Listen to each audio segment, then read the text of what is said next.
Good evening, everyone. So today I will cover week 3. So first of all, can anyone confirm is I am audible or not?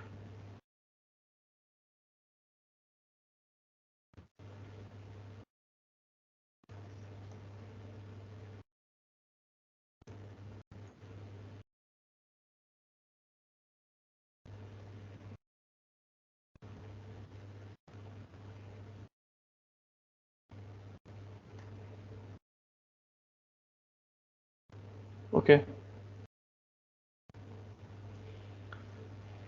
So let's start today's session. So in the last session, I have covered week 2, and in this session I will cover week 3, in which 3 lectures are there. So lecture number 7, 8, and 9. I hope everyone has already go through that lecture. So lecture number 7 is, so this is week 3, and in this week 3, 3 lectures are there. Lecture number 7, which is on principal stress, principal planes, and principal stress component.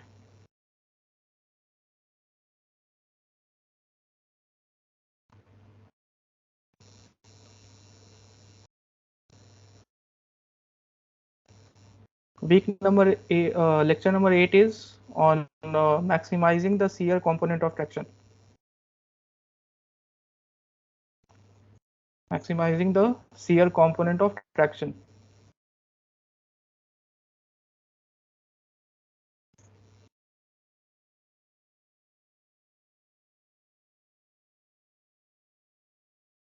And lecture number 9 is on mode circle.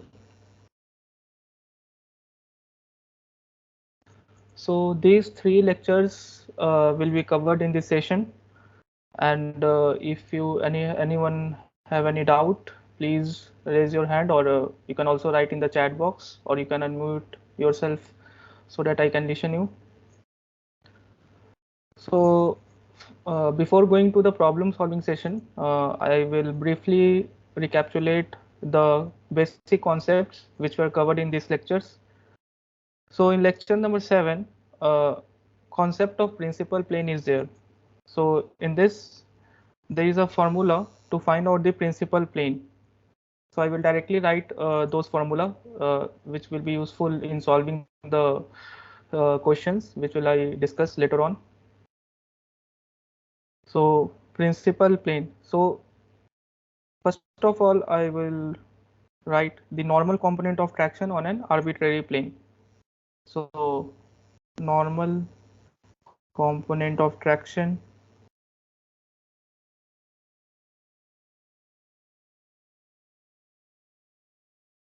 on an arbitrary plane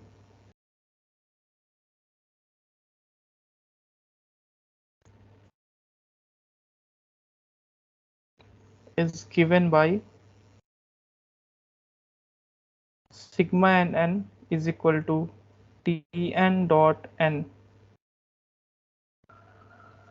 and Tn is basically sigma n dot n.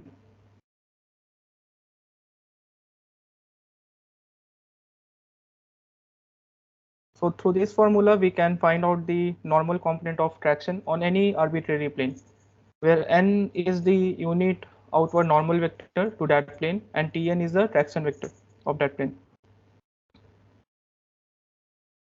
Here, the 3 component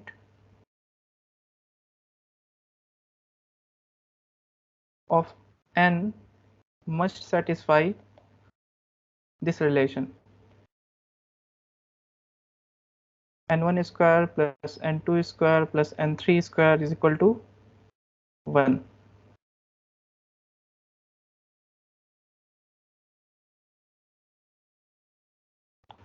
Okay. So the normal component, so the component of unit outward normal vector must satisfy this equation, that is n1 square plus n2 square plus n3 square is equal to 1.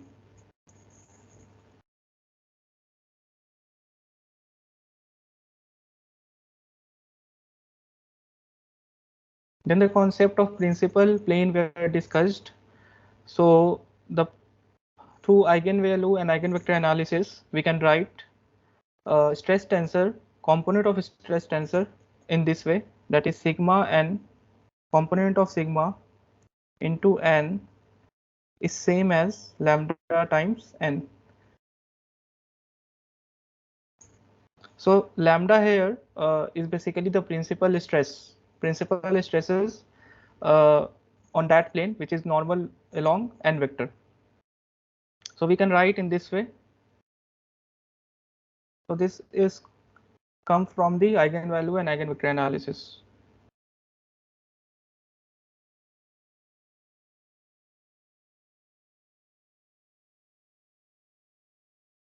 So here I will write one note here, which is a very important concept, that is stress at a point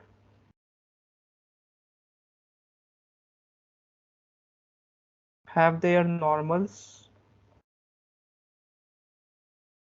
equal to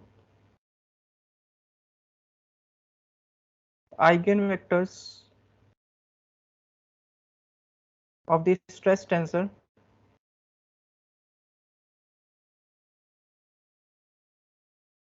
whereas the principal components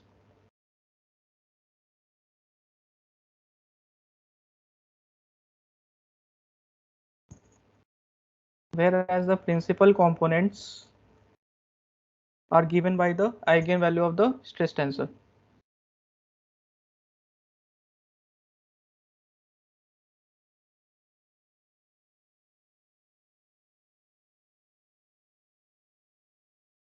So this is a very important concept through which we can find out the principal component of stress tensor. So to find out the principal component of stress tensor, we have to basically find out the eigenvalue of the stress matrix. So stress at a point have their normals equal to eigenvector of the stress tensor.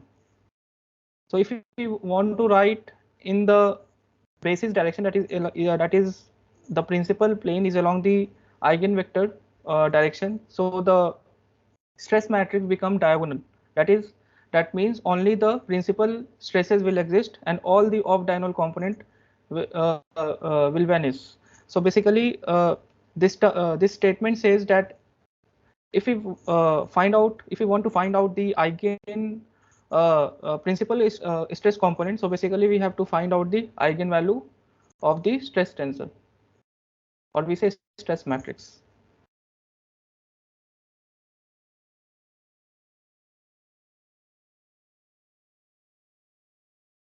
And the next point is how many principal plane exist at a point. So there are 3 principal plane exist at a point, and that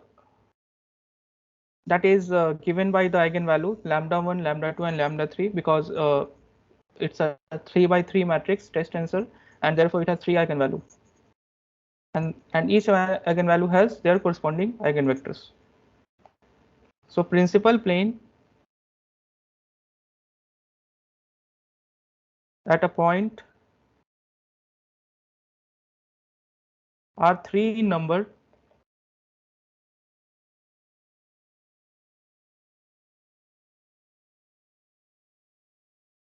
and are perpendicular to each other.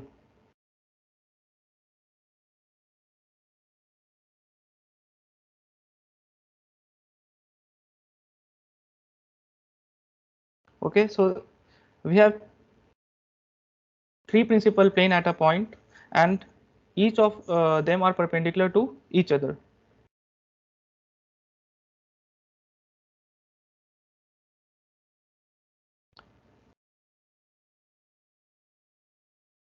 And the next point is, if we have stress matrix in any arbitrary coordinate system, we can write it in a coordinate system whose basis vector are aligned along the eigenvector of the stress matrix. So here the stress matrix will simply become that only the diagonal component will exist there. So I write also that point. So basically any stress matrix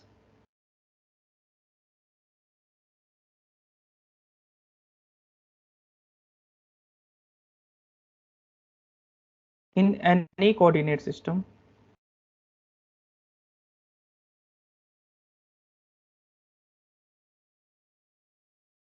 can always transform to become diagonal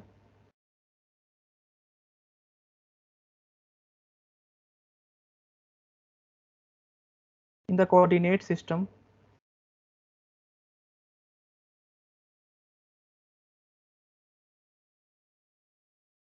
whose basis vectors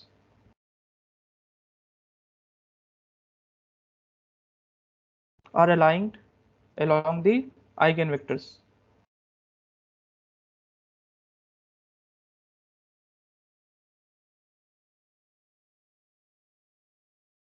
Along the eigenvectors of stress matrix.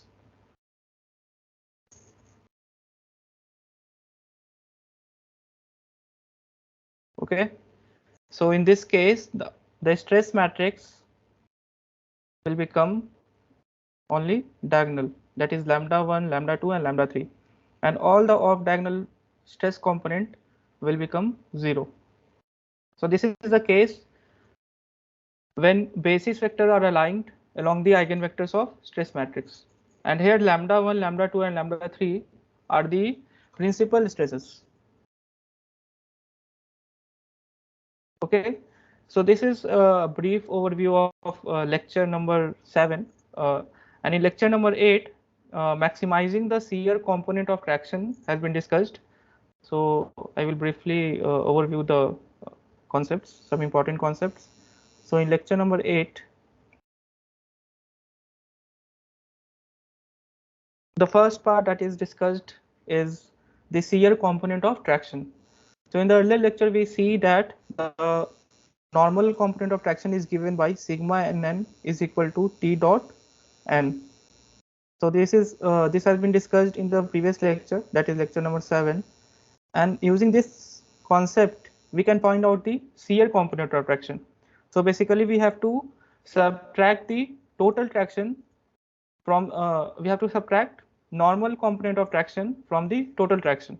So we will get the shear component of traction, which is given by, so shear component of traction.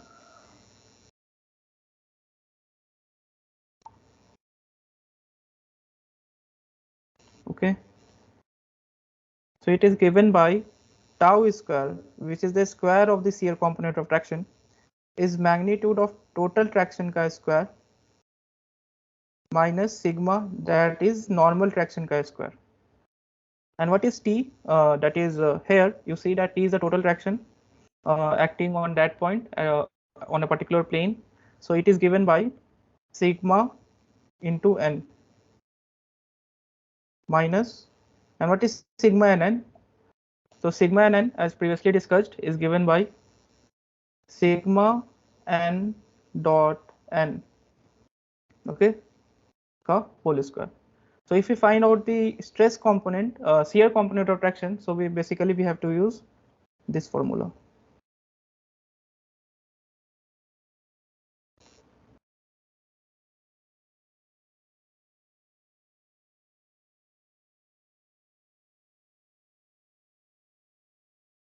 Okay, so this is the shear component of traction. Now if we want to write the shear component of traction in a principal plane, that is the plane is along the eigenvector. Okay, so in this case, so we want to write the shear stress, shear component of traction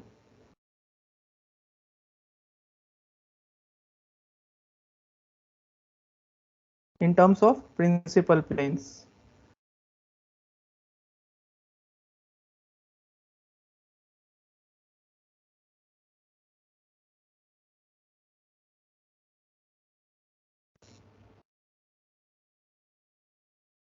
Okay. So this can be written in this way. That is, we basically know as per the above formula, that is sigma tau square is sigma n magnitude of sigma n ka whole square minus sigma n dot n magnitude ka whole square. Okay. And if we want to write in terms of the principal plane, so the stress matrix will become only diagonal element will exist. Okay, so we can write in that way, that is lambda 1, lambda 2, lambda 3, 0, 0, 0, 0, 0, 0, and all the other component, that is off diagonal component, is 0, and this is n1, n2, n3 whole square minus lambda 1 n1 square plus lambda 2 n2 square plus lambda 3 n3 square. Okay. So if you evaluate this expression, so finally you will get this one, and this is given by lambda 1 square n1 square plus lambda 2 square n2 square plus lambda 3 square n3 square minus lambda 1 n1 square plus lambda 2 n2 square plus lambda 3 n3 square. So this is the final formula that we will get.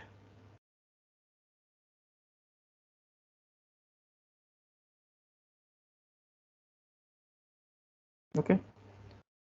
So this is the final formula of shear component of traction.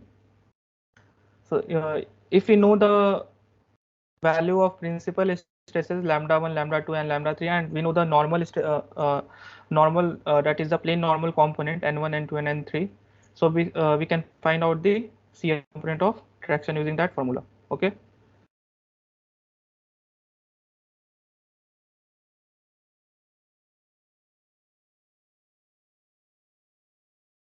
Now there is another thing that is discussed, that is the magnitude of traction component on plane having maximum shear. So we have to find the traction component, that is the magnitude of traction component, where on a plane which is having maximum shear. So we can find out this. So the derivation is already discussed in the lecture. So please, you can go through the lecture and see there how it comes. I just only write the final expression that we get. So magnitude of traction component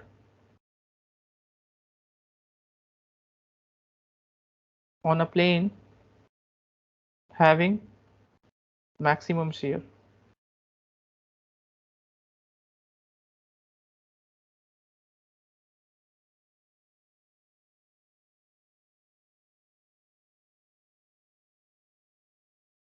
So we can find out the maximum shear maximum traction component. So it is given by lambda 1 minus lambda 2 upon 2.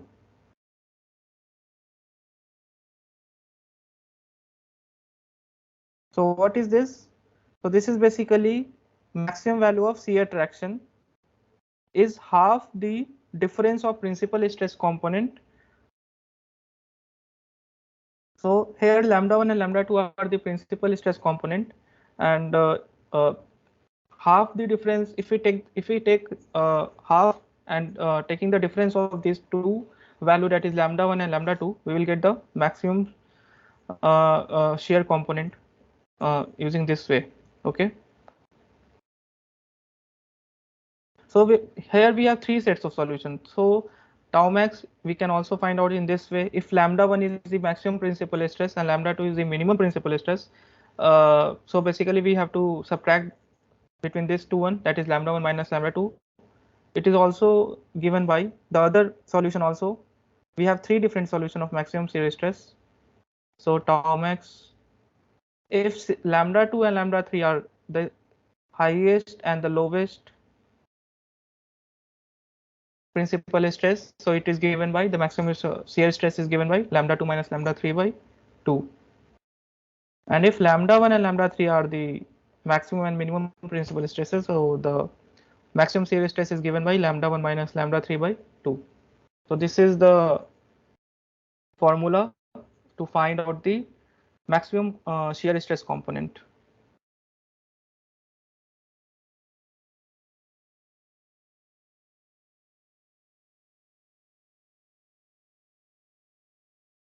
So this is the brief overview of the lecture number 8. So the last lecture that is covered under week 3 is lecture number 9, and in this Mohr circle is discussed. So basically Mohr circle.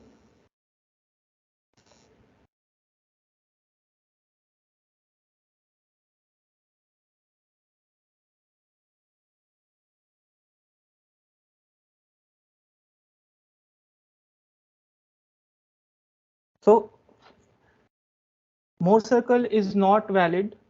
So there is a restriction to find the principal stress component through Mohr circle. So the restriction is that the plane normal has to be perpendicular to one of the principal stress direction. That is, the normal has to be perpendicular to one of the principal stress direction. That is, whether it is suppose we have three principal stress direction, that is along the eigenvectors, three eigenvectors corresponding to three different eigenvalue. So out of the three principal plane, any one of the principal plane must be perpendicular to the plane normal.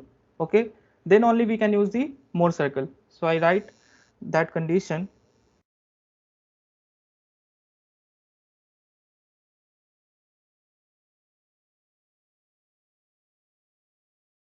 The condition to use Mohr circle is that the plane normal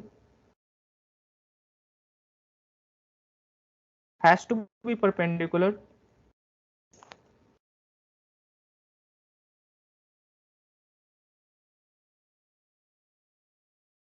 to one of the principal stress direction.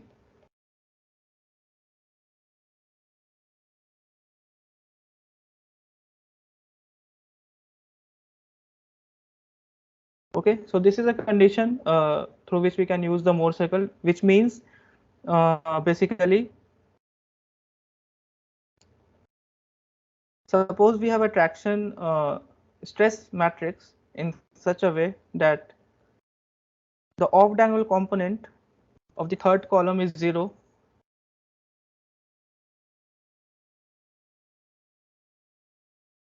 So through symmetry of the stress matrix, the off diagonal component in row 3 is also 0. Okay, so here we can see that the plane normal, that is a principal stress direction, is along the E3 direction. That is the third. You can see here that the third stress component. So this is the principal stress component. Okay, because the shear component of the traction vector along this plane is 0. So we can say that here that it is along the principal stress direction. That is, the plane normal here is aligned with the principal stress direction. So if such type of stress matrix is given, then we can simply use the Mohr circle, because here we know the principal. We know, in this case, we know the one of the principal stress, and we have to find out the other two principal stresses, that is lambda1 and lambda2. And here we know the third principal stress, that is lambda3. We only have to find out the other two principal stress, that is lambda1 and lambda2. So here we can use simply the Mohr circle.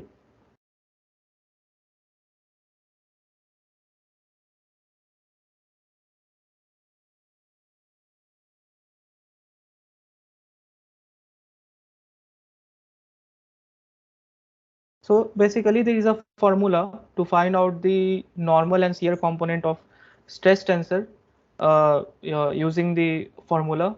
And if we know the stress acting on a plane, that is sigma xx, sigma xy, tau xy, sigma yy. If we know these three value, then we can simply find out the normal normal component of traction acting along that plane. Okay, so I just simply write on the formula. The detailed derivation is already derived in the lecture itself. So you can go through the lecture if you want to know how it comes, how the final expression come. So I write just the formula here, that is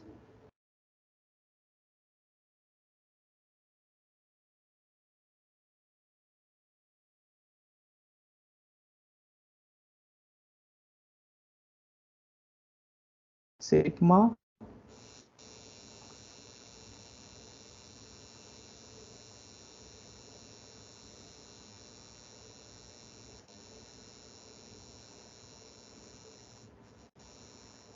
sigma is equal to sigma xx plus sigma yy upon 2 plus sigma xx into cos 2 alpha by 2 sigma xx minus sigma yy by 2 into cos 2 alpha plus tau xy into sin 2 alpha. Okay. Similarly, the shear stress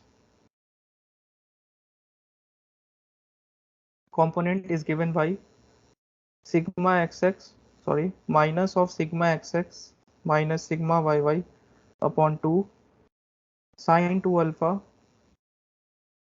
plus tau xy into sin 2 alpha cos 2 alpha.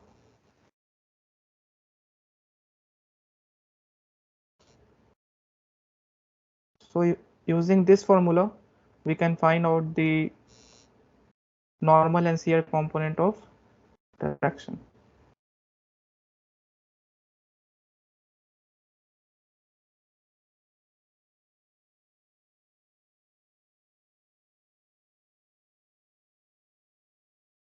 So here alpha is basically angle made by the plane with even axis. So alpha is the angle alpha, that is the normal and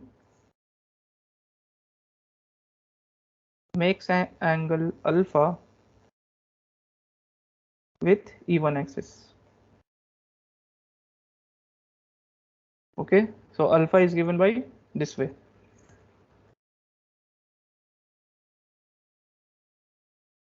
So this is the analytical expression to find out the principal stresses and shear stresses, that is the shear component of traction. So there is another way, that is a graphical representation, which is basically the Mohr circle. So we can also discuss here the Mohr circle, how we can obtain any normal or principal stresses through the stress matrix. Okay, so this is the analytical expression. If you want to find analytically, then we can use this two formula. The other way is the graphical representation.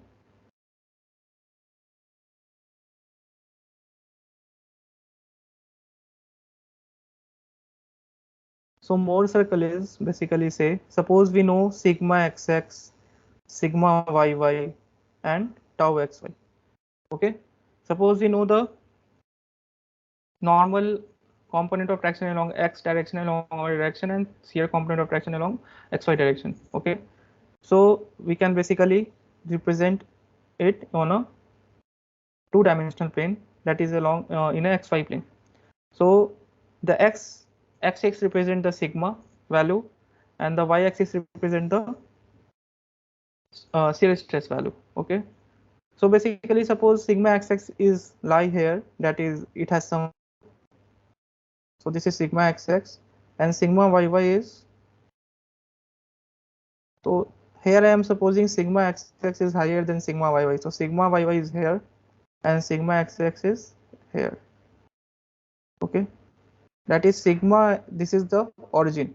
So that is sigma xx is higher than the sigma yy. So first we have to find out the center of the two stresses. So it is given by sigma xx plus sigma yy by 2 comma 0. So this is the coordinate of center. So here somewhere center will lie, that is sigma xx plus sigma yy by 2. Okay, and if we know the value of tau xy, so we basically plot the 2 points, that is sigma xx comma tau xy. So suppose it comes somewhere here, and then we have to join this point to the center of the Mohr circle. Okay, so this is not the origin. First I will clear that this point is not the origin, this is the center of the Mohr circle. So we have to join the center. Okay, and then we draw a perpendicular line through this one.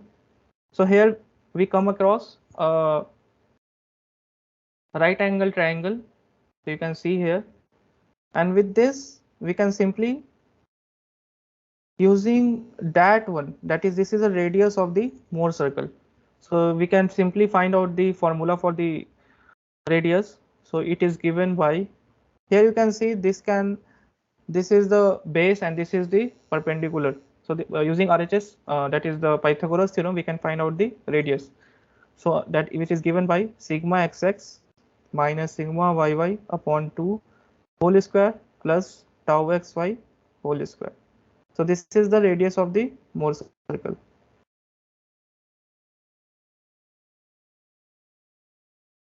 And here this angle alpha, this is this angle is denoted by 2 pi. Okay.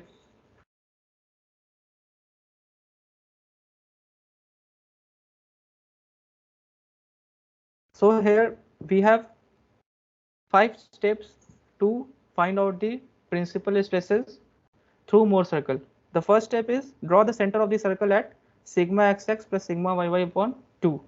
The next step is draw sigma and tau for even plane, that is the point tau x, sigma xx and tau xy. So we basically plot that point sigma xx and tau xy. So this is sigma xx comma tau xy, and then join that point to the center of the circle. So this is the center, and if we join this circle to that point, then r is the, so this will become the radius of that circle, this one. Okay, and through this center and this radius we can draw a circle.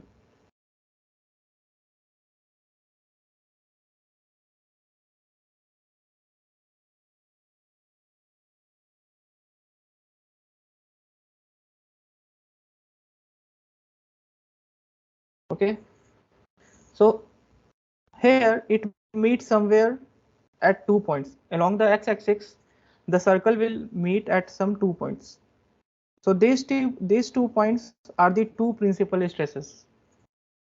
So this is, suppose we say this is lambda 1 and this is lambda 2, and we already know the third principal stress, as I told earlier that to find out the principal stresses through Mohr circle, we basically need the third principal stress. We only have to find out the other two principal stresses.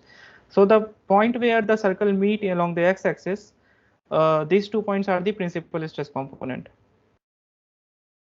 and the radius basically represent the maximum shear stress. Okay, so radius itself represent the maximum shear stress.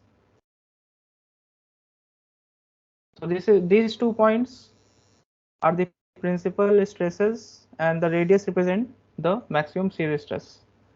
So here I will write radius of Mohr circle represents maximum shear stress.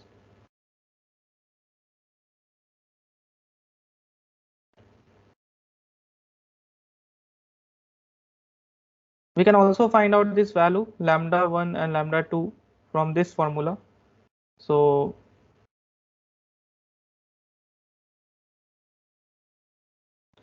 here you can see that lambda 1, what is lambda 1? So lambda 1 is basically, this is the center, okay, and this is the complete radius. So lambda 1 is given by sigma xx plus sigma yy upon 2 minus of radius. So we can get the distance of lambda 1 from the origin, which is basically lambda 1.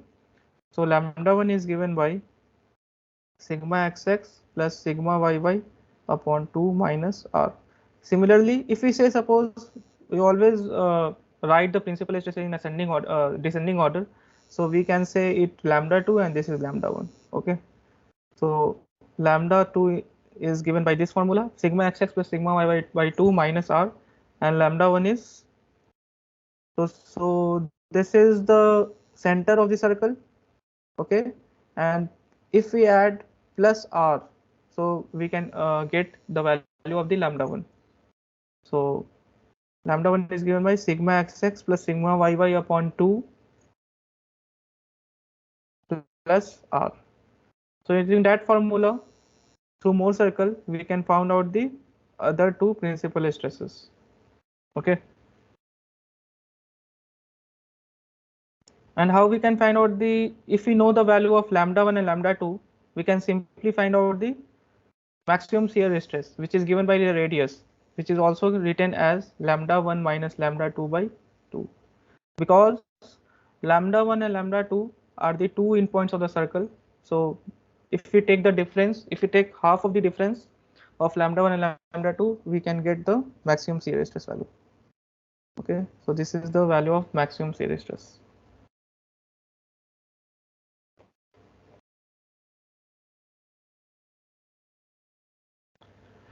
So this is all about lecture number 9. So I will briefly give the overview of the lecture number 7, 8, and 9. So for the detailed derivation, you can go through the lectures and see there how it comes, how it finally derives. So next I will move on to the problem solving section. So based on this concepts, I will solve some problems, which is very important problem, and through that you can basically learn the concept. So yeah, let's move on to the questions. So the first question is, so now we are discussing problems based on lecture number 7, 8, and 9. So the first problem is, the state of stress at a point in a body is given by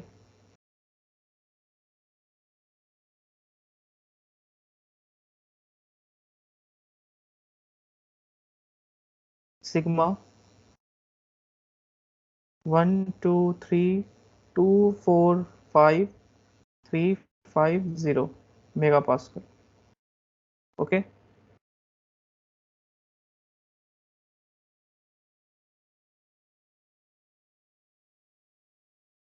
So here we have to find, the first question is, what is the normal stress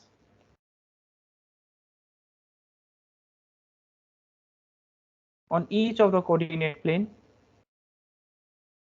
on each of the coordinate plane.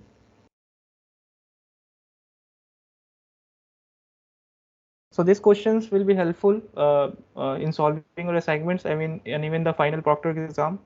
So yeah, this is a very these are the some few of the important questions which I will discuss here. So the first question is, what is the normal stress on each of the coordinate planes with normal in E1, E2, and E3 direction? With normal in E1, E2, E3 directions.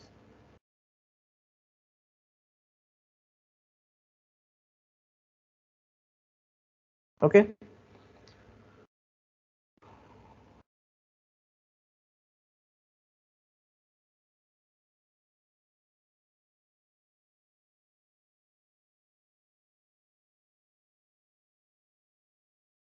So here we are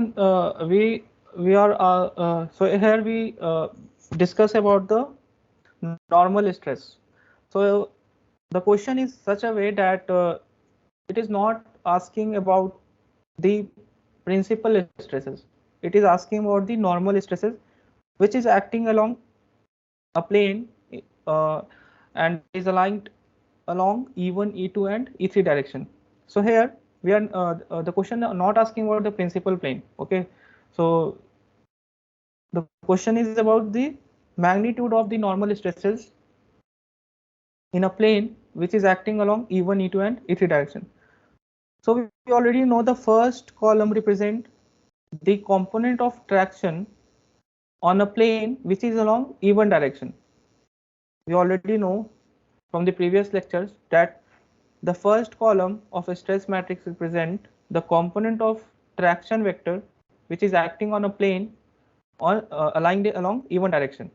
So here the first column and the first row represent the normal component and the other two represent the shear component. Okay, so we can say the normal stress on E1 plane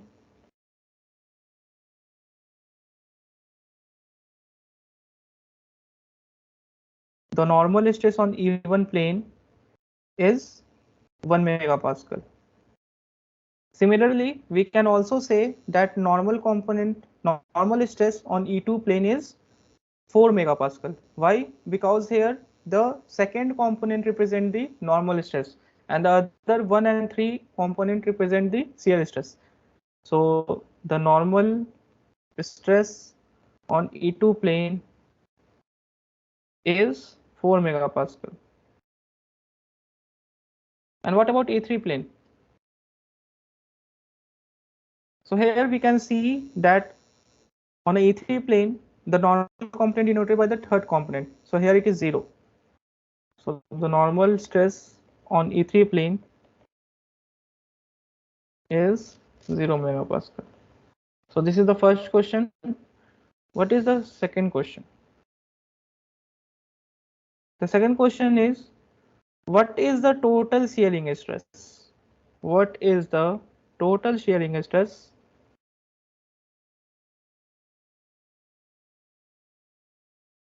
on each of the coordinate plane?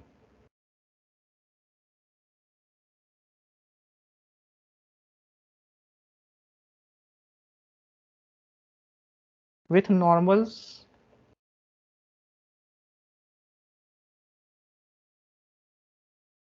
in E1, E2 and E3 directions. Okay, so here it is not asking the shear stress component. It is asking the total shearing stress on each of the coordinate plane. So here in the first column of the stress matrix, the first and the third component represent the component of traction on the component of traction along E1 direction, and the first component represent the component in E1 direction, and the component and the third component represent the component in E3 direction. Okay, so sigma 11 and sigma 12 and sigma 13 are the two shear stress component on a plane acting along E1 direction. And here the question is about total shearing stress. So basically we have to take the summation of these two stress. So the answer is total shearing stress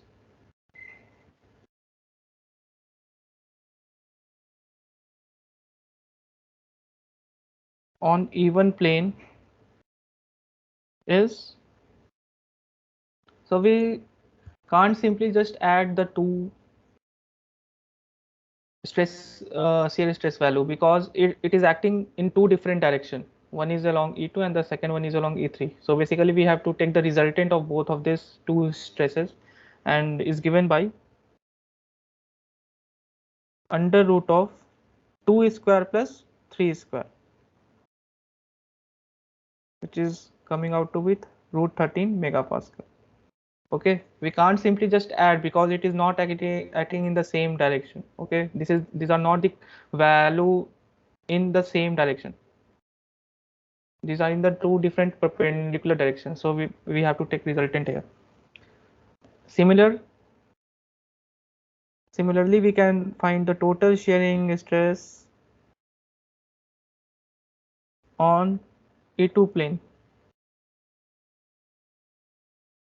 is equal to root over 2 square plus 5 square.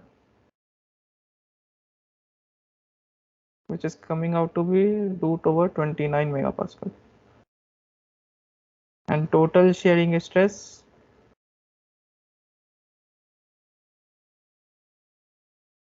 on E3 plane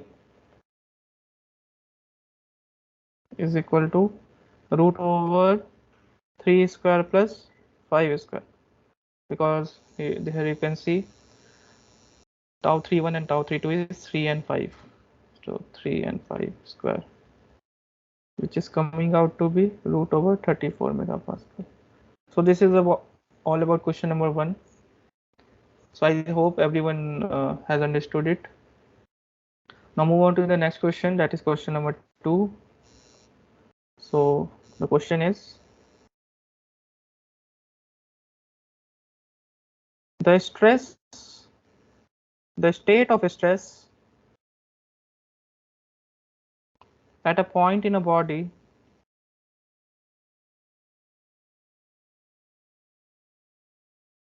is given by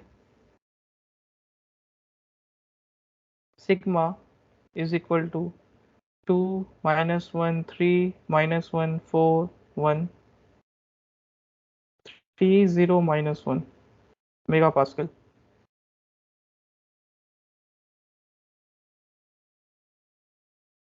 Okay, so the first question is, traction vector at a point on the plane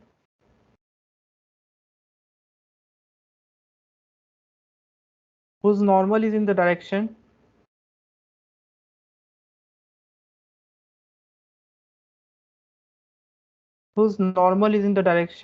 of 2E1 plus 2E2 plus E3. And the second question is also, determine the magnitude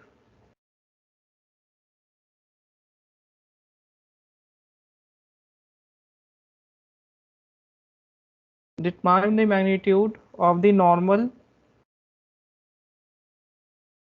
and shearing stresses on this plane.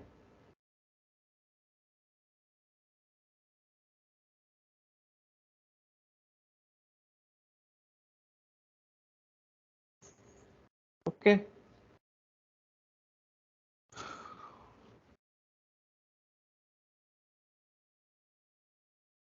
Please unmute yourself if anyone have any doubt.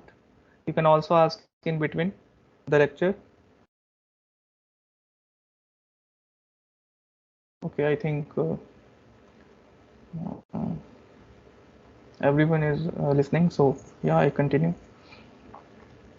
So the first question is, a state of stress at a point in a body is given by sigma, and here the stress matrix representation here, which is in megapascal. So the first question is, what is the traction vector at a point on the plane whose normal is in the direction of 2E1 plus 2E2 plus E3? So this is a very basic question. This type of question I already discussed earlier in the previous session. And the second question is, determine the magnitude of the normal and the shearing stress on this plane. Okay. So we simply know the traction. So I am solving the first question.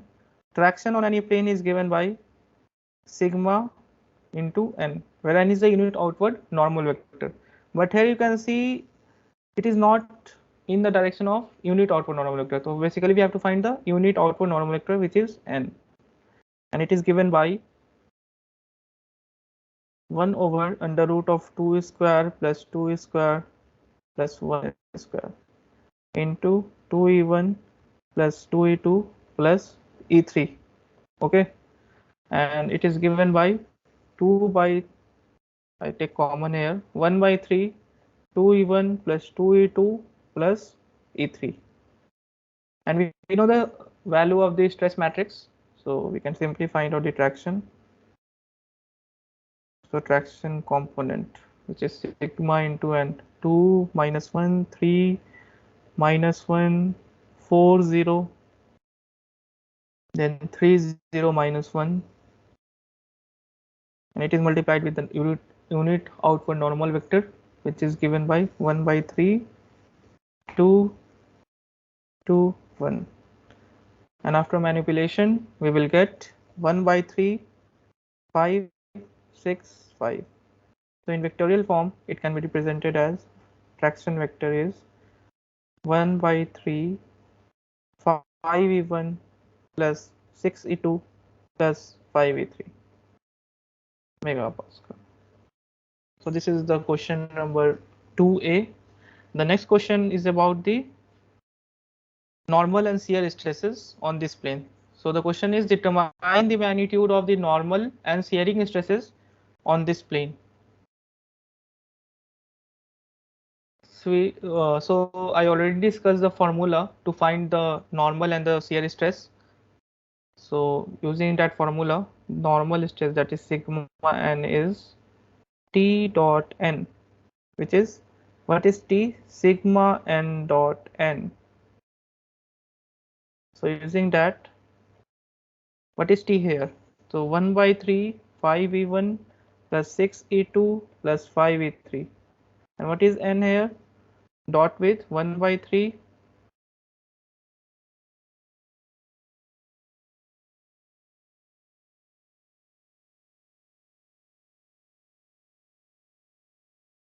2e1 plus 2e2 plus e3. And after manipulation, this is dot product. So, and after manipulation, we will get 1 by 9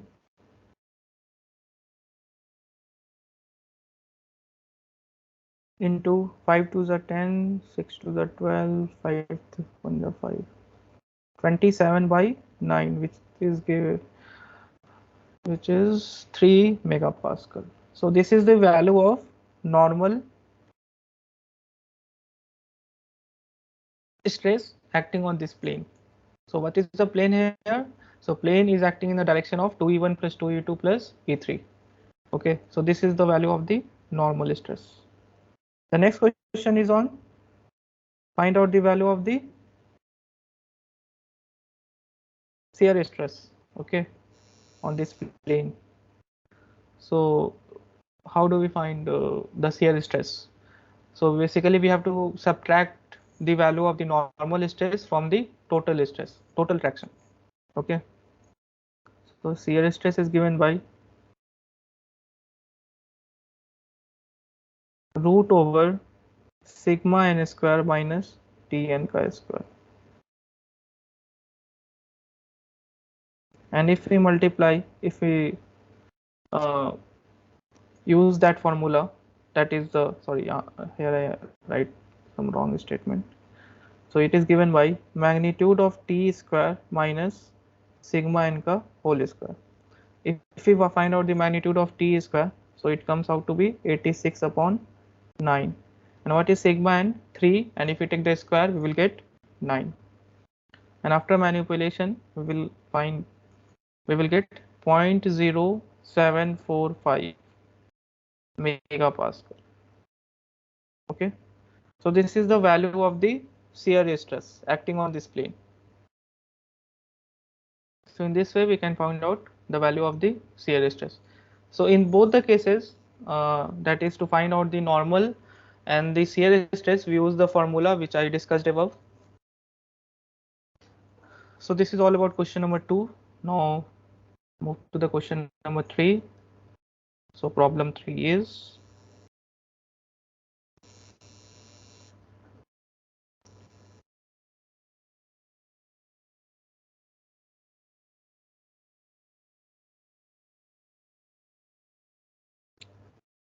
previous problem, that means the same question is here, but now the plane passing through the point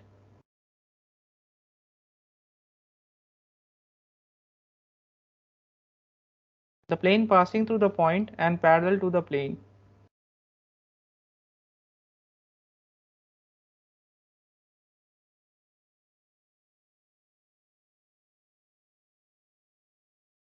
So the plane here is x1 minus 2x2 plus 3x3 equal to 4.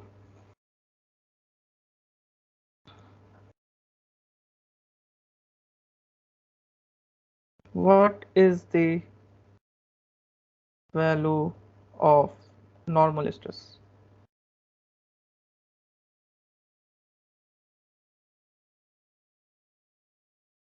So here the question is, we have to find out the normal stress using the previous stress matrix, and here the plane now passing through the point and parallel to the plane, which is x1 minus 2x2 plus 3x equal to 4. So first we have to find out the normal to the plane, that is n vector. So the solution is n vector is given by, we have to take the unit vector of that one, which is e1 minus 2e2 plus 3e3 1 by root 14. Okay, so this is the normal to the plane, and now we have to find out the traction vector, which is given by sigma times n, which is nothing but 1 by root 14, 2 minus 1 3 minus 1 4 0 3 0 minus 1. I just copied from the above question. 2 minus 1 3 minus 1 4 0 3 0 minus 1. So, and what is the traction component value? Sorry, unit normal component value is 1 minus 2 and 3. So after manipulation we will get 1 by root 14, 13 minus 9, 0. But here we have to find the value of normal stress. So value of normal stress, that is sigma n,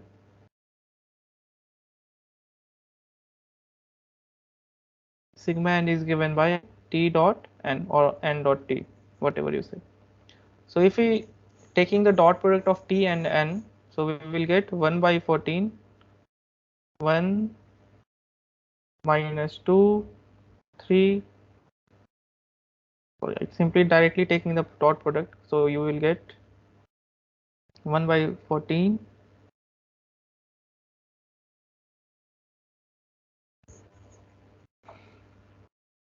13 minus 13, 9 to the 18,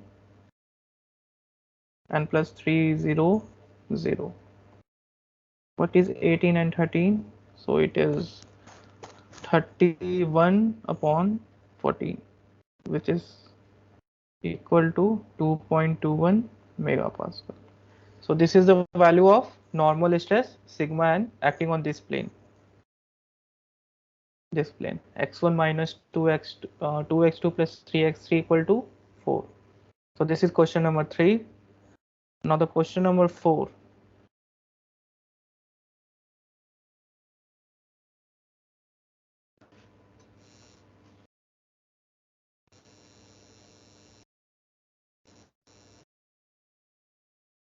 Given that sigma 11 is 1 megapascal, sigma 22 is minus 1 megapascal, and all other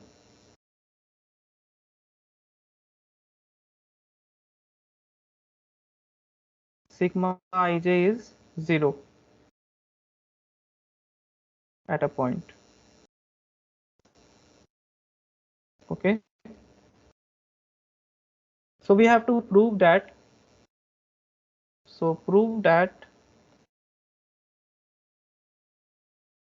only plane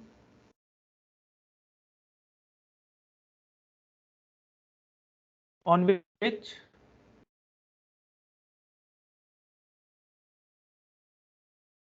the traction vector is 0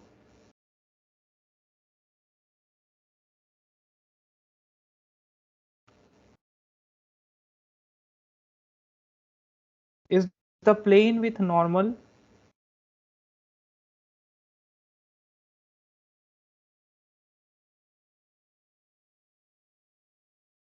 in the E3 direction.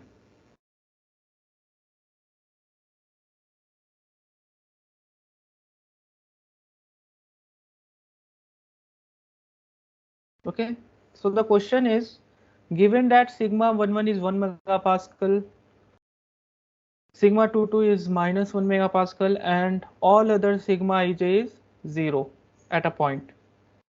Prove that only plane on which the traction vector is 0 is the plane with normal in the E3 direction. So here it is mentioned that we have to prove the only plane on which the traction vector is 0 is the plane with normal to the E3 direction. So the plane which is normal to the E3 direction is the plane where the traction vector is 0 only. So now, so we have given that sigma. So first write the sigma. What is the stress matrix component here? So sigma is given by this one, 1 minus 1, and all the components are 0.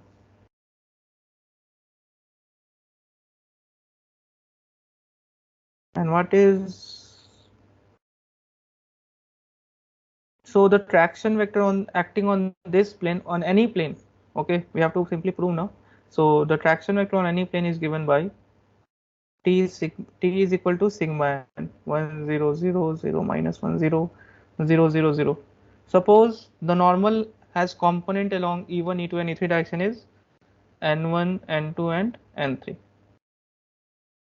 And here it is mentioned that the traction vector is 0 on any particular plane. So here we simply equate it to 0.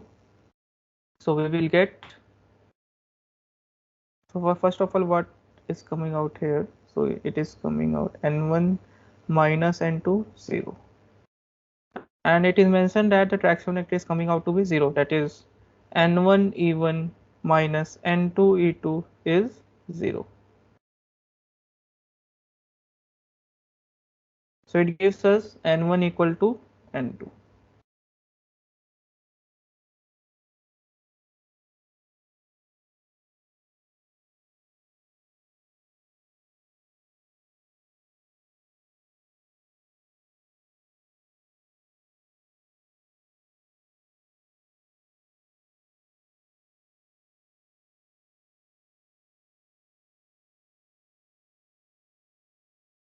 So from this equation,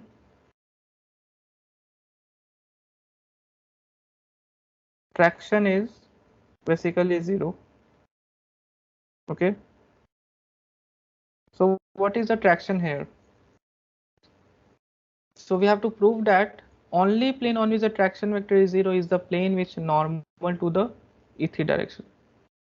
So suppose a plane, we have a plane which is normal to the E3 direction. So in that case, we can see here that traction on that plane is 0, because here we have proved that n1 is equal to n2. That means it has some value, and the remaining portion, that is the remaining part, that is the third component, is 0.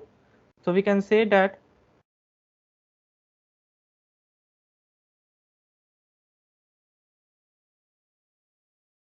so here n1 is equal to n2. We find out that, so traction vector is given by n e1 minus n e2. Okay, and it has some value, and if we take the magnitude, so it gives us,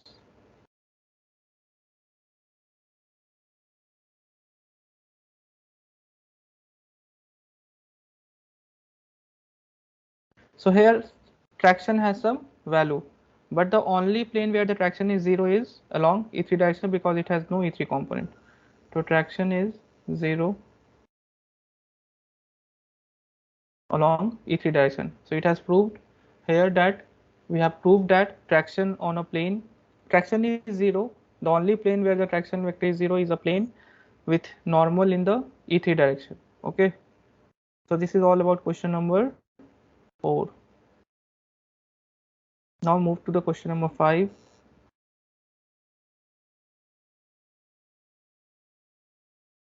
Okay, problem number 5. Everywhere I write problem, so here also I will write problem. So this is problem number 5. So this is also a derivation part where we have to prove something. So the statement is, suppose Tm and Tn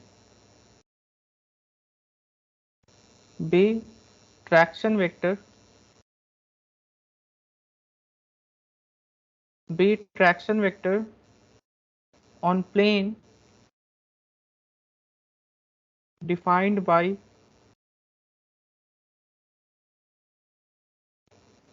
the unit vector m and n respectively.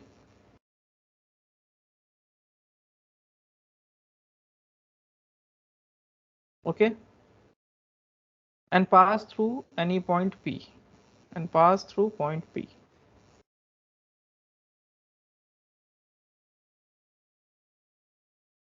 Okay, so we have to prove that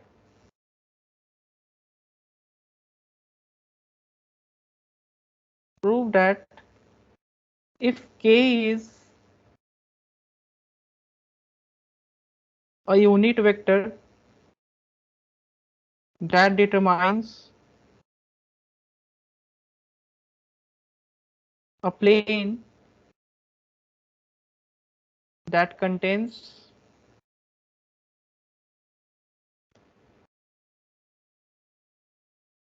Tm and Tn, then Tk is perpendicular to m and n.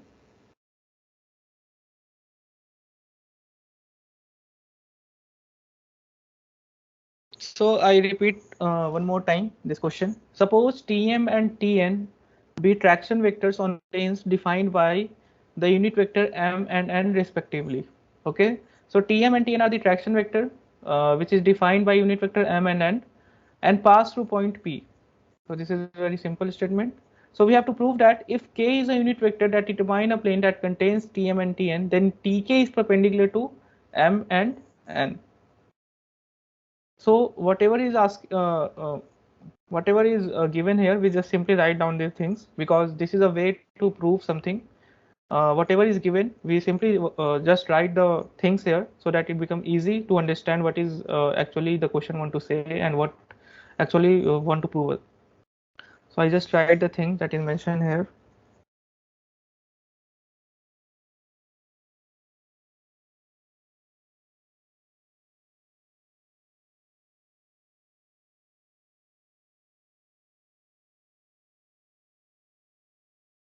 So here it is mentioned that K is a unit vector that determines a plane that contains Tm and Tn. So any vector which contain a plane formed by any two vector is given by, suppose we know two vector A and B. Okay, and we want to find out the plane in through that vector, that is a unit vector which is in this plane, which is on this plane. So it basically A cross B upon magnitude of A cross B. It's the property of cross product that n hat is the normal to that plane, and it is contained by that plane is formed by vector A and B. So we can find out this way any unit normal vector that contain the plane, and here the plane is formed by two vectors Tm and Tn. So K is a unit vector. Since K is a unit vector that determines a plane that contains Tm and Tn. Okay, therefore we can write this way, that K is nothing but Tm cross Tn upon magnitude of Tm cross Tn. Okay, and here it is mentioned that Tk is perpendicular to m and n. So first we have to write what is Tk. So Tk, traction vector on any kth plane, is given by sigma times unit normal vector, that is the k vector is denoted here. So Tk is given by sigma times k. Similarly, Tm is denoted by We are not using any new thing. The representation of traction vector with respect to stress tensor already been discussed in lecture in the starting lectures.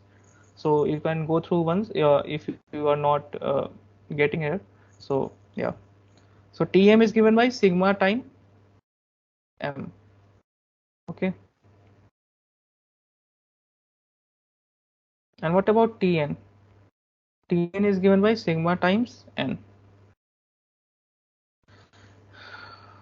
And here it is mentioned that Tk is perpendicular to m and n. So we have to prove this one.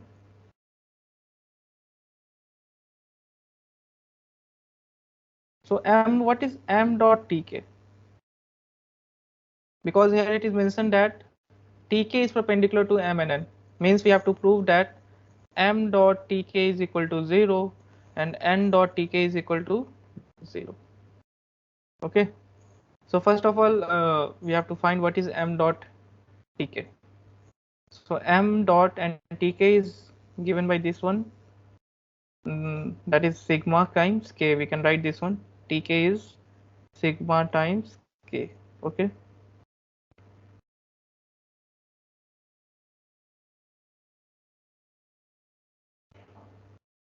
We can simply move that stress tensor to the left hand side and it becomes a transpose of that tensor, because it's a property of tensor dot product that any second order tensor is dotted with C. It can also be written as B dot A transpose C. So I am using that relation. So it can also be written as sigma transpose M dot K.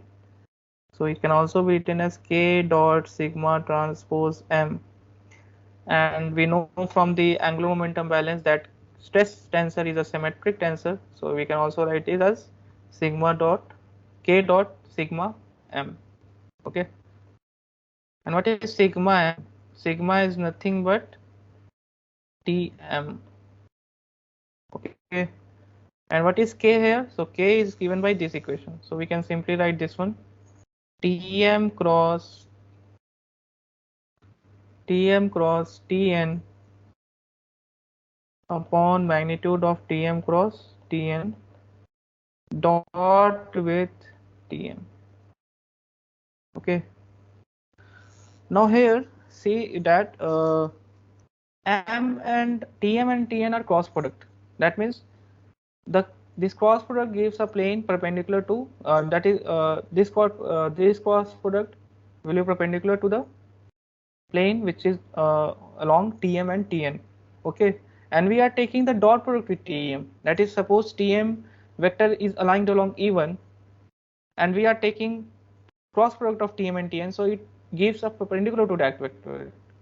Okay, so Tm cross Tn gives us the perpendicular to both the vector.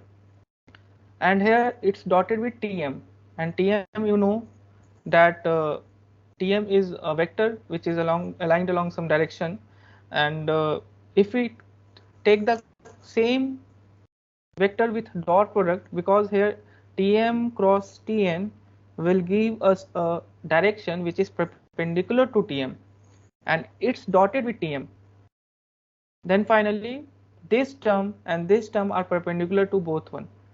And if we do the dot product of two perpendicular vectors, the result comes out to be 0. So it has proved that m dot tk is 0. Now the second proof, that is n dot tk equal to 0, we have to prove that also. So what is n dot tk?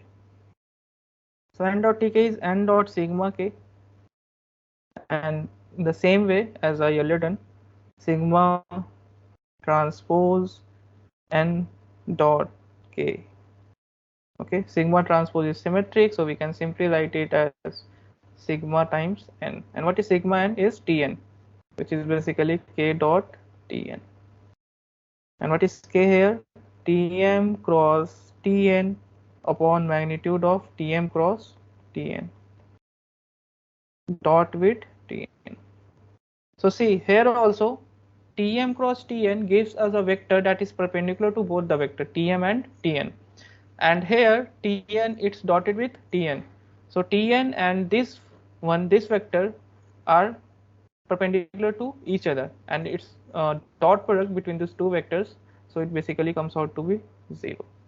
So we have proved that n dot tk equal to 0 and m dot tk equals to 0, and that is only we have to prove that if k is a unit vector that determines a plane that contains tm and tn, then tk is perpendicular to both m and n. So here it is mentioned that n dot tk is 0, that means n and tk are perpendicular to each other. Similarly, m and m dot tk, there is a dot product between m and tk, so this means also that m and tk are perpendicular to each other. Okay, so this is all about question number 5. Now move on to question number 6. It is problem number 6.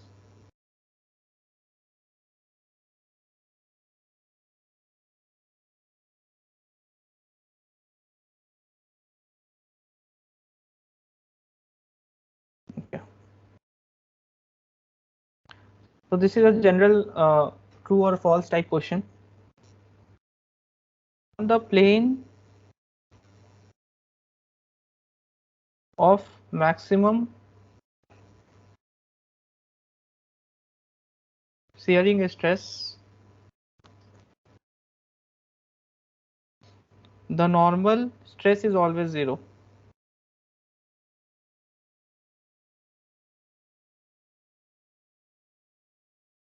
So the question is, we have to answer whether it is true or false. This statement is either whether true or false. On the plane of maximum shearing stress, the normal stress is always 0. I missed something here.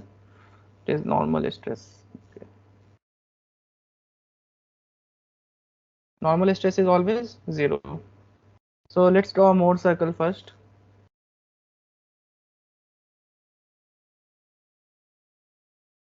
Suppose this is a Mohr circle and this is the center of that Mohr circle. Okay, and this is the two principal values, sigma 1 and sigma 2. Okay, and this is radius always denotes the maximum shear stress. So suppose this is a plane, this is any plane, and here you can see that on this plane there is a normal stress, that is the maximum shearing stress is acting, but here the stress is normal stress is not 0. In this case you can see here also on this plane tau is basically maximum, that is there is a maximum shearing stress, but here you can see that the x component is 0. So in that plane there is no normal stress, but in that plane there are infinite planes exist at a point. Okay, but on a different plane normal stress is not 0 because it has some value, so that is not always true. So the answer is not true in general.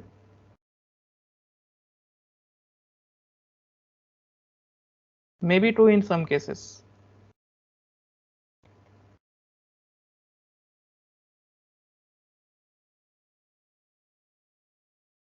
Okay,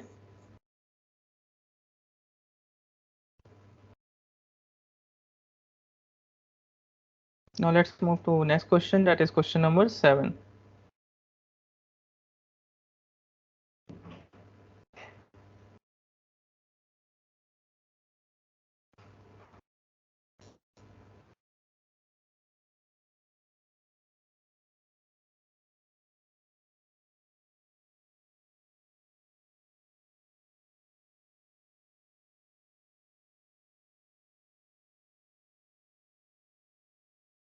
Given that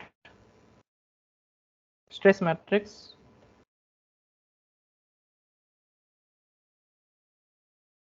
sigma is 0, 100, 0, 100, 0, 0, 0, 0, 0 megapascal. Okay, so we have to find the quotient here.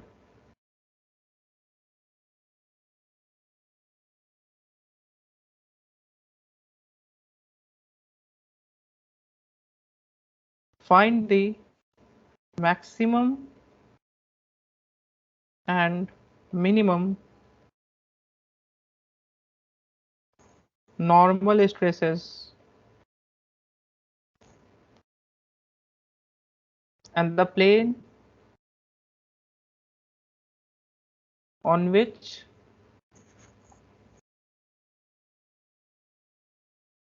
they act. Also find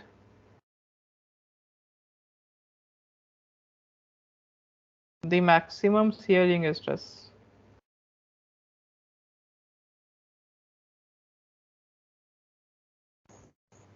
and the plane on which it acts. Okay, so we have a question here that we have given a stress matrix. So you can see here that only the off diagonal components, that is tau xy and tau yx, is given here, that is 100, and all the other stress components are 0. So we have to find the maximum and minimum normal stresses and the planes on which they act. We have to also find the maximum shearing stress and the plane on which it acts. Okay, so we have two questions. First, we have to find the maximum and minimum normal stresses, and then maximum shearing stresses acting on a plane. So yeah,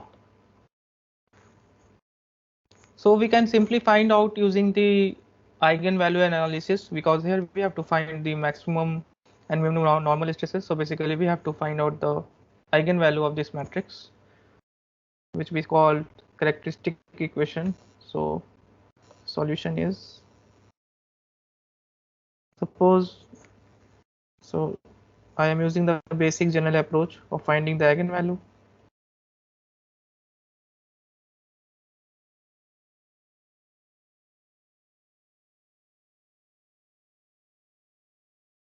So it gives us a cubic equation.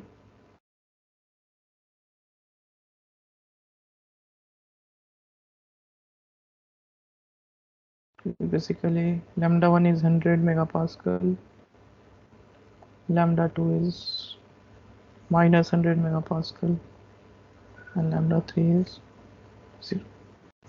Okay, so we have found the value of principal stresses through eigenvalue, because as I earlier mentioned that if we want to find out the maximum principal stress or minimum principal stress, we simply find out the eigenvalue of the stress matrix. So after finding out the eigenvalue, we will get the three principal stresses: lambda 1, lambda 2, and lambda 3. Now, so we can say here maximum principal stress, or we say maximum normal stress, is 100 megapascal, and minimum normal stress is minus 100 megapascal. Okay,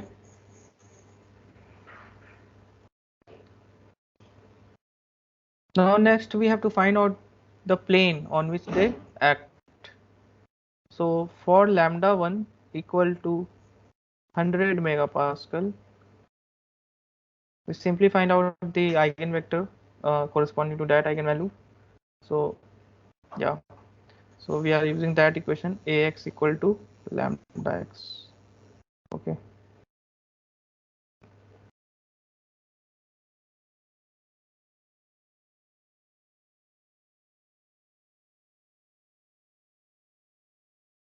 hundred, so it gives us minus 100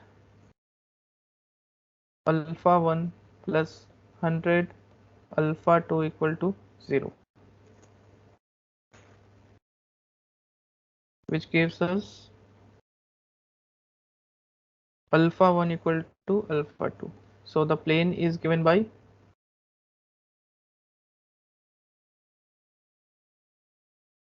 n1, which is given by 1 by root 2 e1 plus e2. Now for lambda equal to minus 100, minus, so after if we multiply 100 with minus 1, then it will give 100 of alpha 1 plus 100 of alpha 2 equal to 0. So it will give out alpha 1 is equal to minus of alpha 2. So finally it will give the normal corresponding to the plate corresponding to principal component of minus 100 megapascal, that is 1 by root 2 E1 minus E2. Okay, so this is the first question, and the second part is to find out the maximum shear stress. Okay, so maximum shear stress we can find out using that formula, using eigenvalue, or we say principal stress. So maximum shear stress is nothing but the difference of maximum and minimum normal stress. So what is the maximum stress is 100, and what is the minimum is minus 100 divided by 2. So it will give us 100 megapascal. So this is the maximum shearing stress.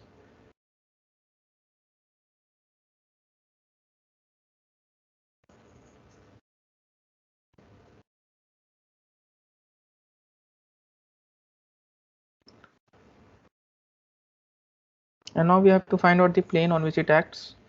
So it basically acts on both the plane, sigma 1 and sigma 3. So yeah,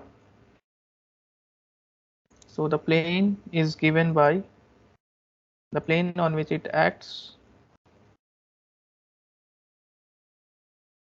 is n, which is basically n1 plus n2 by root 2, which is basically plus minus, because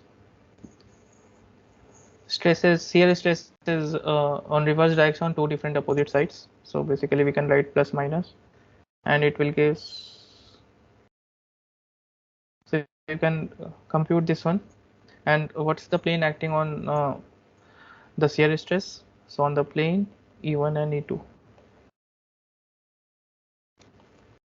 on the plane formed by E1 and E2. Okay, so these are the plane acting. This is the value of the maximum shear stress which is acting on this plane. Okay, and this is the value of maximum normal stress and minimum normal stress, which is 100 megapascal and minus 100 megapascal. So this is all about question number 7. Now the question number 8. So question number 8, basically a theoretical question.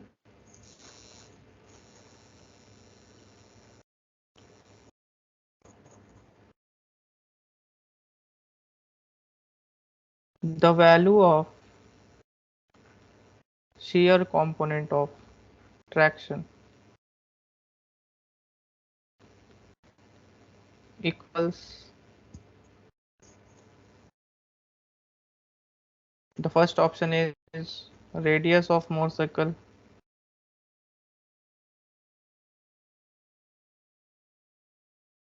the second question is center of Mohr circle,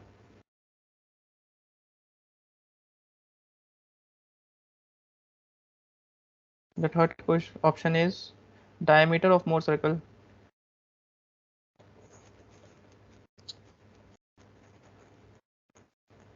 and the fourth option is none of these.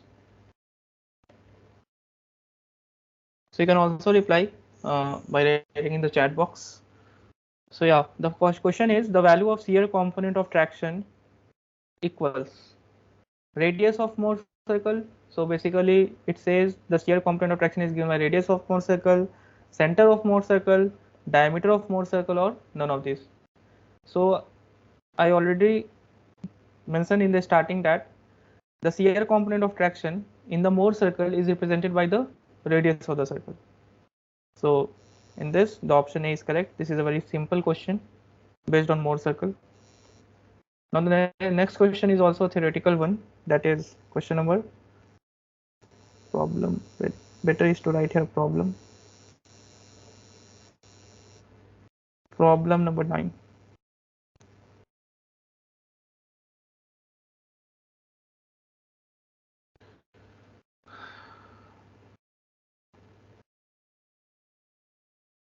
the point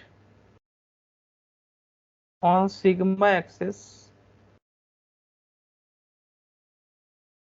where more circle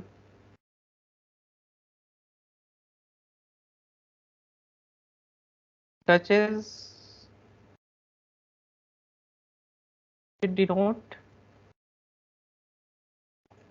The option A is principal stress component.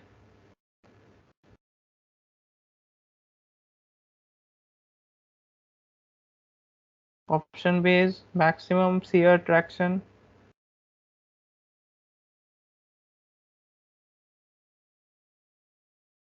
Option C is octahedral stress.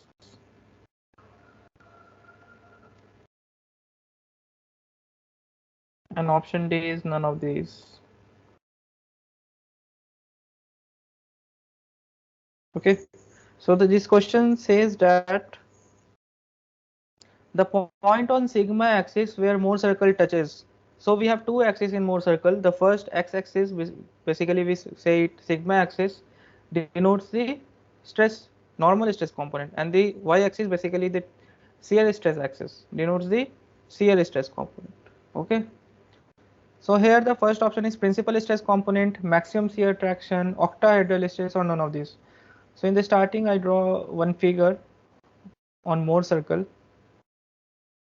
This one. So here you simply say see that here the sigma axis, on the sigma axis only the normal stress is given. There is no shear component. Okay. So always on the sigma axis, always we get principal stresses. So the first option, according to this, the first option is correct.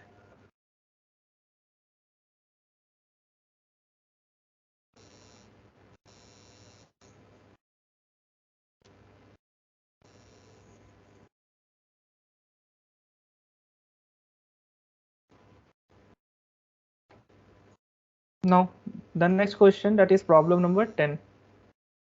This is a numerical question based on principal stress component.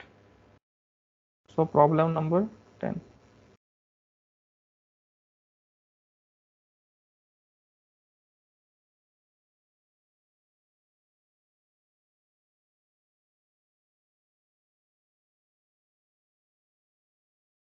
The question is, the following state of stress exists at a point. The following state of stress exists at a point.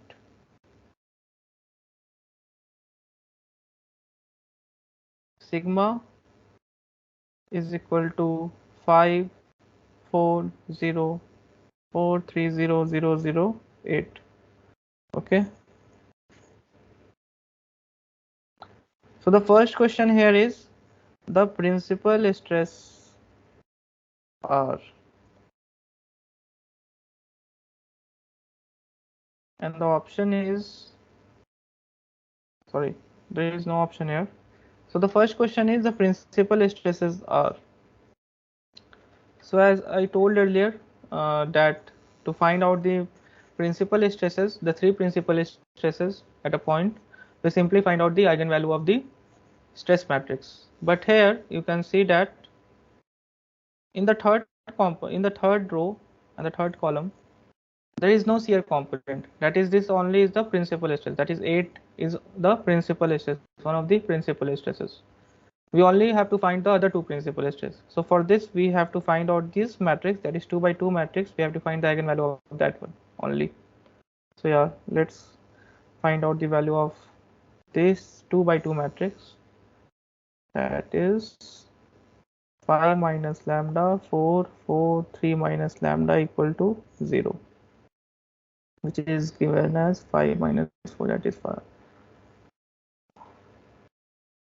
Lambda square minus 8 lambda plus 15 lambda square 5 minus 8 lambda plus 15 minus 16 equal to 0, which will get lambda square minus 8 lambda minus 1 equal to 0.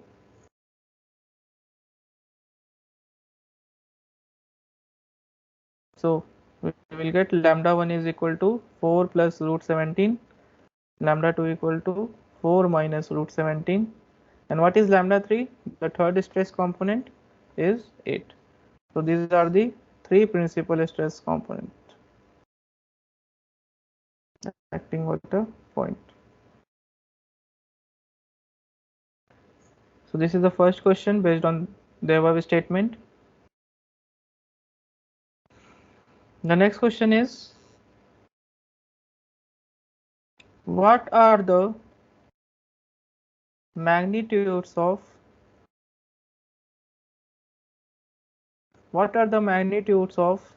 normal and shear components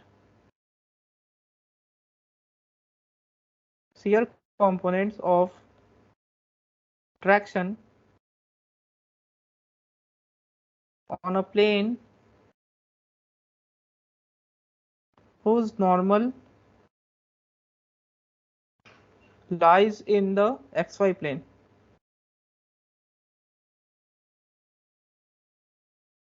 Whose normal lies in xy plane and makes an angle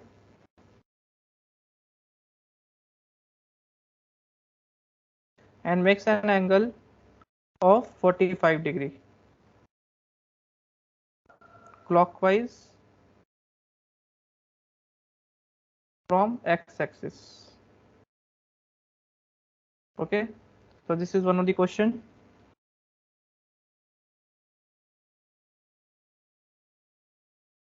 So I am solving this question without using Mohr circle because one of the lecture left in about Mohr circle, which will discuss in the next week, that is week 4. So in the next session I will solve some question based on the Mohr circle. This question can also be solved using Mohr circle, but I am not using Mohr circle here directly. So the question is, what are the magnitude of normal and shear component of traction on a plane whose normal lies in xy plane and makes an angle of 45 degree clockwise from x-axis? Okay, so first we have to find out the rotation tensor, that is Q, or we say R.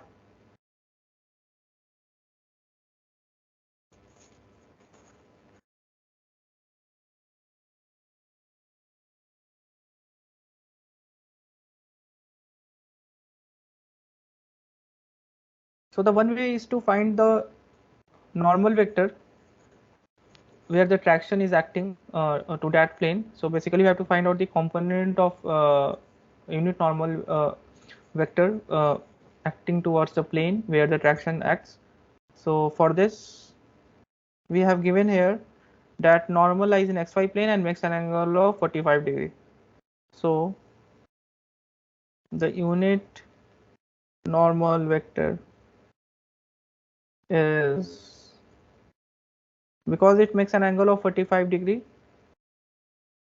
so it basically and clockwise from the x-axis. So if we draw the Cartesian system, and it's saying that clockwise from the x-axis. Yeah.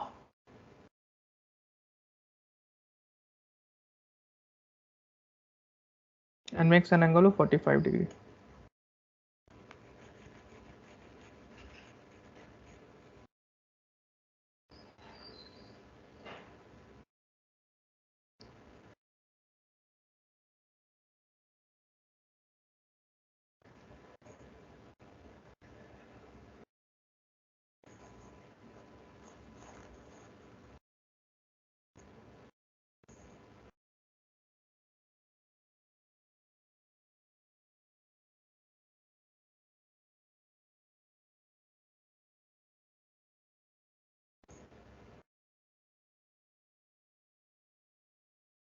So this angle is given by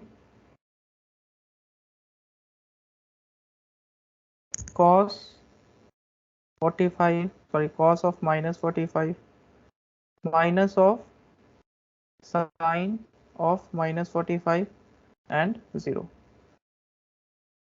Okay, because it's make an angle of 45 degree clockwise from x-axis. Okay, so it can give us cos of minus 45 is cos 45, which is basically 1 by root 2. Sine of 45 is minus of sine of minus 45 is minus sine of 45, and here also a minus also outside here, so minus minus get cancelled out and only left is sine 45, which is 1 by root 2, and here it is 0. So we have found the unit normal vector, that is n, and now we have to find out the traction vector. So traction vector t is given by sigma times n, which is 5 4 0 4 3 0 0 0 8 1 by root 2 minus 1 by root 2 0. Okay,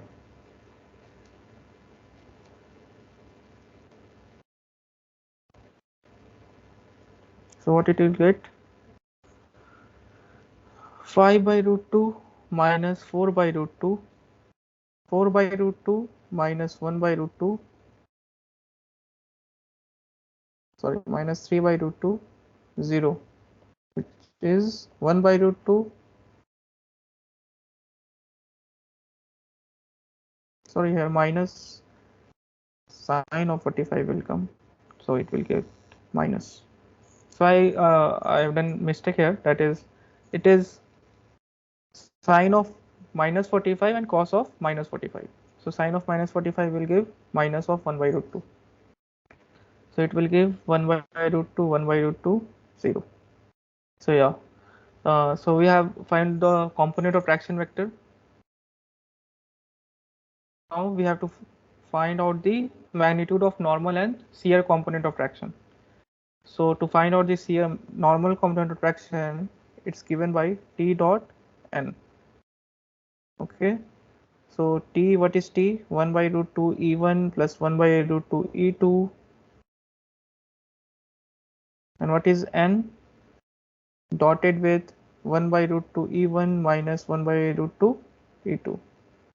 So it will give us 1 by root 2, 1 by 2 minus 1 by 2, which is 0.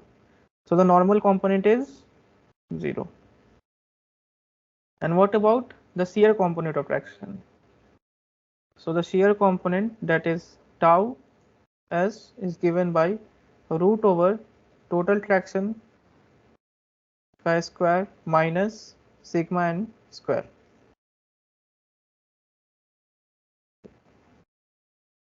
We will get,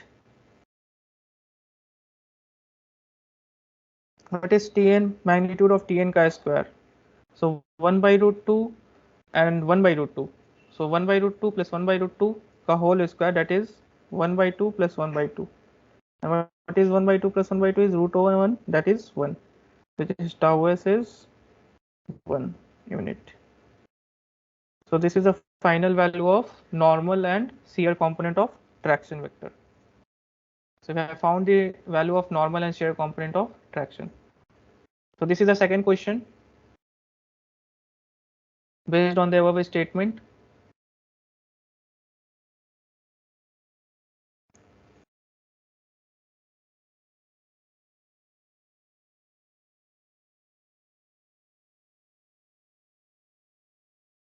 yeah. So I hope everyone is understanding the concepts here through problems, because if you understood these questions, then I can say that you can understand the concept also, because these questions totally depend on the concept that you have learned in the lectures. So yeah, if you have not done lecture yet, so please go through that lecture and then come to that problem session. Then I think you will better understand, and your concept will better build. So yeah, now I will solve the last question of the session, that is question number 11. So yeah, problem 11.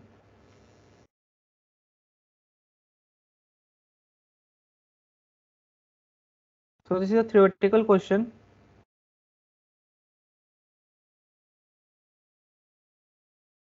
think of a point, think of a thin plate in xy plane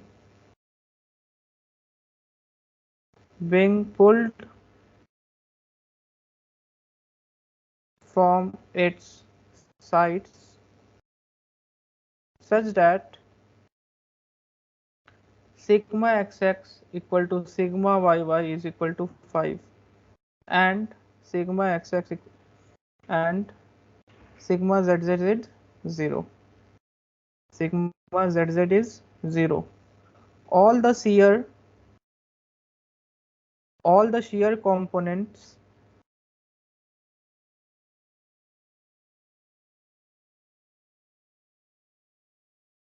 the shear components are 0.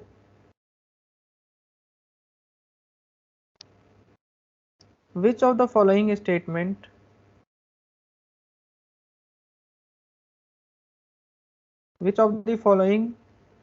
hold true for its Mohr circle corresponding to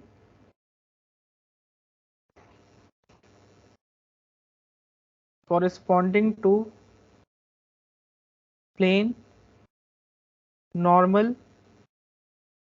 which are perpendicular to x-axis?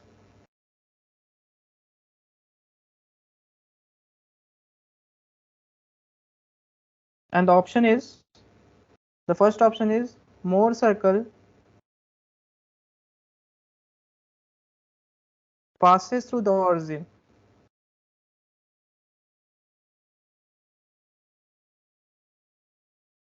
The Mohr circle passes through the origin and its radius equal to 2.5 and its radius equal 2.5. The next option is Mohr circle reduces to a point. Mohr circle reduces to a point. Next option is Mohr circle passes through origin. Mohr circle passes through origin and radius is 5 unit and radius equals 5. And the last option is none of these.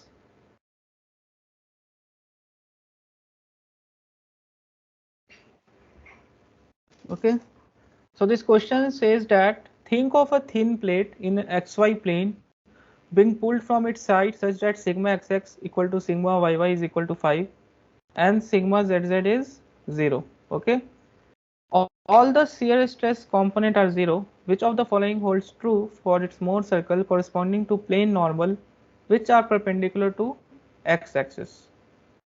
The Mohr circle passes through the origin and its radius equal to 0.5. Mohr circle reduces to a point. Mohr circle passes through origin and radius equal 5. None of these. So yeah, let's solve this question. So the first line says that think of a thin plate in xy plane being pulled from its side such that sigma xx sigma yy equal to 5. So there is a one plane and there is sigma xx acting on one side and on the other side sigma yy is acting, which is of both same unit, that is 5 unit. And all the shear stress components are 0. There is no shear stress component. And the question is which of the following holds true if it's Mohr circle corresponding to plane normal which are perpendicular to x-axis. So there is a plane normal perpendicular to x-axis. Okay, so now we draw Mohr circle based on this statement. So yeah,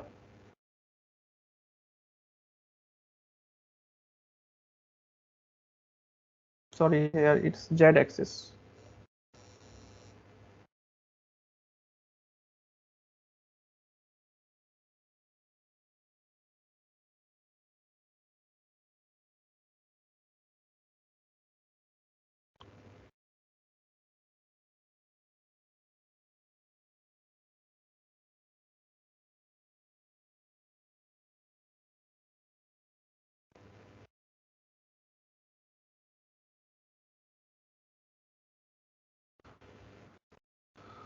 So the question, the first option is, so first of all, find out the Mohr circle, what it looks like.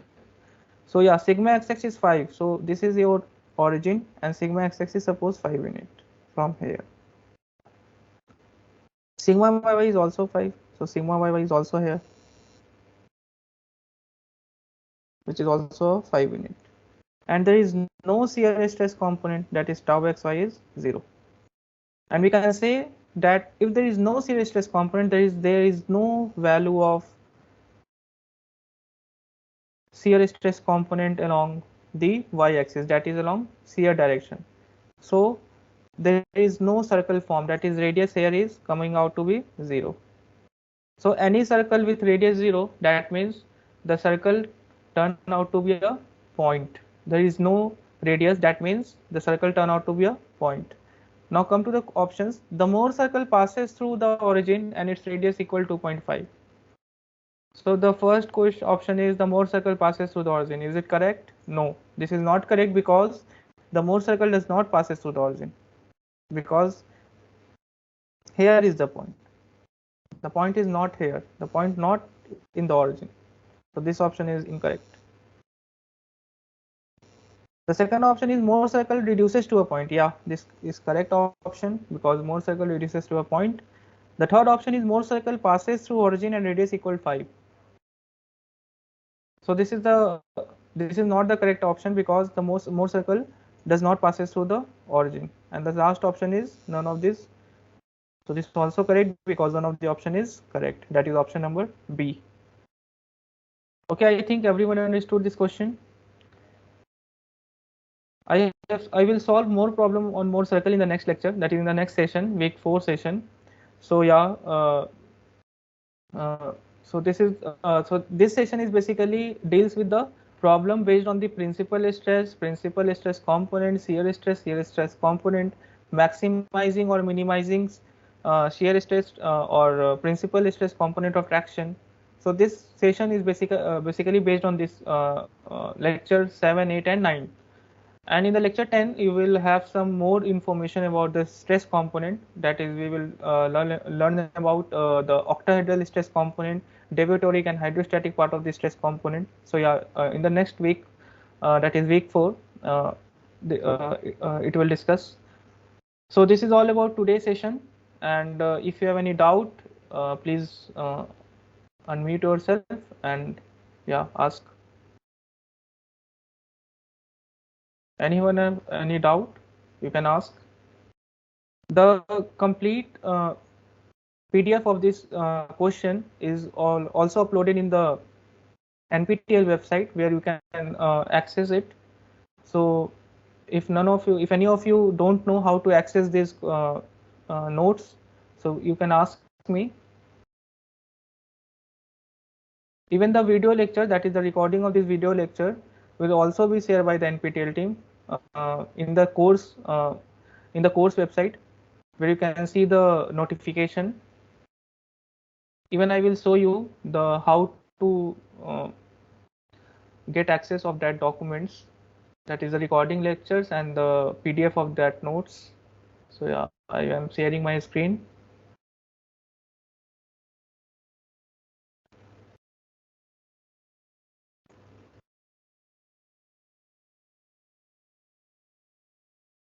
So yeah, first you will go to the Swayam portal of your NPTEL.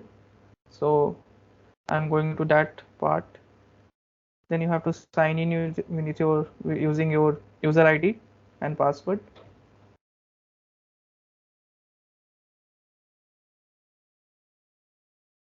When you signed it, then go to the My Courses, and here you can see the solid mechanics course that you have taken. Then go to course section, and after going to go to the course section, you will get that part. And here in the last section, you will see a column that is a problem solving session. See, in the last section, that is a problem solving session, July 2023. And when you click that part, you will get one pop-up message that is click here to view the problem solving session lecture. And when you click that link, you have seen one reference link where you can see the recorded YouTube link lectures and the presentation folder link, where I have whatever I have taught in this session. You can find all the PDF notes here using that link, and the recording of that session is already you uploaded in the YouTube itself, so you can go through that link and watch the session. So yeah, this is all about today's session. So thanks for joining today.